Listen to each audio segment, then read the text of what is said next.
বৈধভাবে জাপানে গিয়ে মাসে 1 লাখ থেকে 1.5 লাখ টাকা পর্যন্ত আয় আছে। স্থায়ীভাবে বসবাসের সুযোগও। তবে দক্ষতা ও ভাষাগত শিক্ষার অভাবে এই সম্ভাবনা ভালোভাবে কাজে লাগাতে পারছে না বাংলাদেশ। এতে বাধ্য হয়ে অন্য দেশ থেকে কর্মী নেয় জাপান।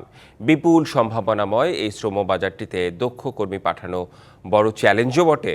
এজন্য সরকারি বেসরকারি প্রতিষ্ঠানের উদ্যোগে দীর্ঘমেয়াদী পরিকল্পনা ও প্রশিক্ষণে জোর দিয়েছেন অভিবাসন বিশ্লেষকরা। এতে বাড়বে রেমিটেন্স প্রবাহ। জাপানে বিদেশি কর্মীদের চাহিদা বাড়ছে দিন দিন। বিশ্বের অন্যতম অর্থনীতির শক্তির এই দেশে জাহাজ নির্মাণ, automobile, industrial packaging, care giving সহ বিভিন্ন খাতে কাজ করছে বাংলাদেশি কর্মীরা। জনশক্তি কর্মসংস্থান ও প্রশিক্ষণ ব্যুরোর তথ্য মতে 2022 সালে 504 জন, 2023 সালে 971 জন, 2024 সালে 1089 জন এবং চলতি বছরে এ পর্যন্ত জাপানে গেছেন 930 জন বাংলাদেশি কর্মী। সমঝোতা অনুযায়ী আগামী 5 বছরে বাংলাদেশ থেকে অন্তত 1 লাখের বেশি কর্মী নেবে জাপান। এর জন্য থাকতে হবে দক্ষতা, জানতে হবে জাপানি ভাষা। তবে এই সুযোগ সেভাবে কাজে লাগানো যাচ্ছে না। আমি যখন ভাষা পারবো, আমার টাকার প্রয়োজন নাই। সরকার তো আমাদের জন্য একবারে কম ভিসা, কম টাকায় আমাদের জন্য প্রস্তুত করে দিচ্ছে। ওখানে যেতেও খরচ কম প্রথমত, তাহলে জাপানটা আমাদের জন্য বেস্ট।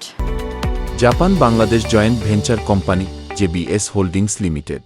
যেহেতু আমরা জাপান যেতে চাইতেছি, আমরা ওই রকম মেন্টালিটি আমাদের নিজের ভিতরে গড়াই নিতেছি। ওই দেশে যাওয়ার পরে আমাদের দেশের ভাবমূর্তি যাতে ক্ষুণ্ণ না হয়। যদি তাদেরকে এনে গভর্নমেন্টের মাধ্যমে আমাদেরকে সেই টিচার দেওয়া হয়, এটাকে আরও ত্বরান্বিত হবে বলে আমি মনে করি। পরীক্ষার পদ্ধতি ও দীর্ঘ শত্রুতা কাটিয়ে প্রক্রিয়া আরও সহজ করার দাবি জনশক্তি রপ্তানিকারক প্রতিষ্ঠানগুলোর।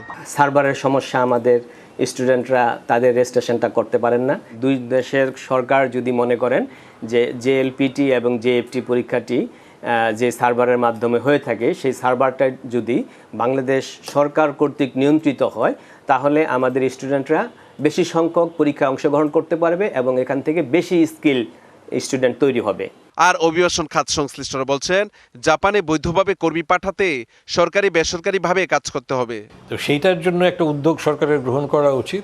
এজেন্সিগুলো আছে, বিশেষ করে সেন্ডিং অর্গানাইজেশন যারা আছে, তারা যদি সেরকম ব্যবস্থা করতে পারেন যে তারা জাপানি প্রশিক্ষক নিয়ে আসলেন, কোন ভাষার জন্য বা কোন দেশের জন্য আমাদের লোকজন এখন প্রস্তুত আছে, সেই অনুযায়ী আমরা চুক্তিতে যাচ্ছি না। কিন্তু বিদেশের জন্য উপযোগী শিক্ষক বা প্রশিক্ষক আমাদের এখানে খুব একটা নেই। কেন দক্ষ কর্মী পাঠাতে পারছে না বাংলাদেশ, এ বিষয়ে জাপান সেলের সাথে যোগাযোগ করা হলেও কেউ মন্তব্য করতে রাজি হননি।